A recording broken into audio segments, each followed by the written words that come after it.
नमस्कार दोस्तों, आज की इस वीडियो में हम आपको एक ऐसा किस्सा सुनाएंगे जिससे आप हैरान हो जाएंगे। किस्सा मौजूदा प्रधानमंत्री से जुड़ा हुआ है और देश के गृह मंत्री जो हैं अमित शाह, उनके बारे में भी आज की इस वीडियो में हम बात करेंगे। यह बात उस वक्त की है जब नरेंद्र मोदी गुजरात के मुख्यमंत्री हुआ करते थे। बताया जाता है कि उस वक्त की यूपीए सरकार ने एक शख्स जो कि उस समय बहुत बड़ी पावर रखा करते थे, उनको इस कदर मजबूर कर दिया था कि वो एक ऐसी फाइल पर साइन कर दें जिसके बाद नरेंद्र मोदी और अमित शाह दोनों जेल में चले जाएं। यह दावा हवा हवाई नहीं है और ना ही हम अपनी मर्जी से यह बात कर रहे हैं। बकायदा उस शख्स का बयान भी सामने आया है और बयान ऐसे समय में आया है जब हाल ही में पद्म पुरस्कारों का ऐलान किया गया और ऐसे में पद्मश्री से उस शख्स को सम्मानित किया गया, तो उन्होंने मीडिया के सामने आकर इस किस्से का खुलासा किया जिससे मानो हड़कंप मच गया। हर कोई हैरान है कि क्या वाकई में कांग्रेस की सरकार ने इस तरह की भी साजिश रचने की कोशिश की थी। क्या कुछ ये पूरा मामला था, आपको विस्तार से हम इस वीडियो में बताएंगे और क्या कुछ उस शख्स ने बताया है और कौन है वो शख्स और कैसे उन्होंने प्रताड़ना झेली उस वक्त की सरकार की बातों में न आने की वजह से। आज आपको यही बताएंगे और साथ ही साथ उनका बयान भी आपको हम बताएंगे जिसमें वह यह कह रहे हैं कि अगर मैं उस वक्त उस फाइल पर साइन कर देता तो यह देश का सबसे बड़ा दुर्भाग्य होता। उन्होंने मीडिया से बात करते हुए कहा कि वह एक ऐसा डॉक्यूमेंट था जिसमें आज जो प्रधानमंत्री और आज जो गृह मंत्री हैं वह उस समय पर मुख्यमंत्री और गृह मंत्री हुआ करते थे, उनको अंदर डालने का पूरा प्रस्ताव था और वहां पर उनका पूरा प्लान था, एक ब्लूप्रिंट भी था और अगर उस वक्त मैं साइन कर देता तो शायद आज हिंदुस्तान का जो भाग्य है बिल्कुल ही और दुर्भाग्यपूर्ण हो जाता। उन्होंने कहा कि जो 11-12 साल में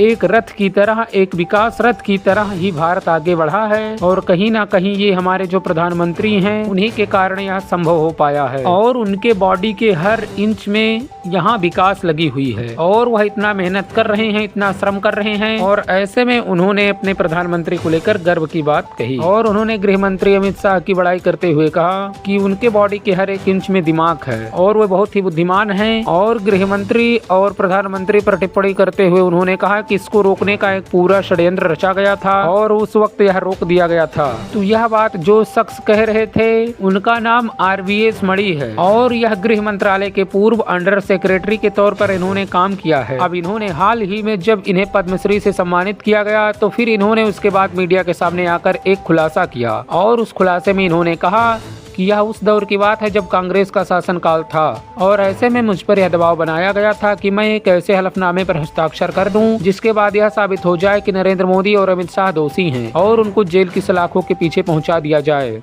RVS मणि ने गणतंत्र दिवस के मौके पर दिए गए इंटरव्यू में यह बयान दिया कि अगर उन्होंने 2009 के आसपास यानी जिस वक्त कांग्रेस की सरकार थी, अगर कांग्रेस सरकार के दबाव में आकर हलफनामे पर साइन कर दिए होते तो आज भारत का भविष्य अलग ही होता। नरेंद्र मोदी और अमित शाह जेल की सलाखों के पीछे होते, उन्होंने कहा और बल्कि आरोप लगाया कि यूपीए सरकार के दौरान तत्कालीन गृह मंत्री P चिदम्बरम के कार्यकाल में उन पर इशरत जहां मामले में दूसरा हलफनामा तैयार करने के लिए और उस पर हस्ताक्षर करने के लिए दबाव डाला गया था। मणि ने खुलासा किया कि उस वक्त की केंद्रीय एजेंसियों और सरकार का मुख्य लक्ष्य सफेद दाढ़ी यानी कि नरेंद्र मोदी और काली दाढ़ी यानी कि अमित शाह को किसी भी तरह कर जेल भेजना था। मणि ने यह भी कहा कि पहले हलफनामे में स्पष्ट था कि इशरत जहां लश्कर तैयबा की आतंकी थी, लेकिन राजनीतिक लाभ के लिए दूसरे हलफनामे में उसे निर्दोष दिखाने की कोशिश की गई ताकि गुजरात के तत्कालीन नेतृत्व को घेरा जा सके। मणि ने यह भी दावा किया कि उन्हें सिगरेट से जलाया गया, CBI द्वारा मानसिक रूप से प्रताड़ित किया गया ताकि वह सरकार के मन मुताबिक गवाही दे सके। आपको हम बताते चले, वैसे RVS मणि ने इन घटनाओं पर मंत्रालय के अंदरूनी अनुभवों पर अपनी किताब भी लिखी है। उन्होंने द मिथ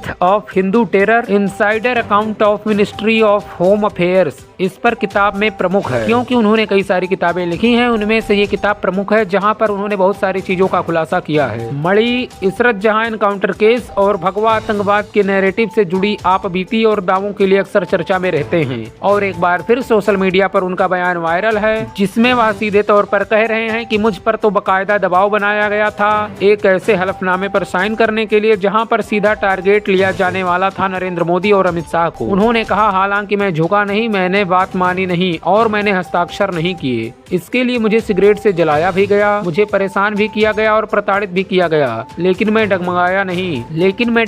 नहीं और आज इसलिए देश का भविष्य ठीक है, सुरक्षित है, नहीं तो देश का भविष्य कुछ और ही होता। बहरहाल RVS मणि का यह बयान सोशल मीडिया पर वायरल है। आप इस खबर को लेकर क्या राय रखते हैं कमेंट में जरूर बताएं और ऐसे इंटरेस्टिंग खबरों को देखने के लिए हमारे चैनल को जरूर सब्सक्राइब करें।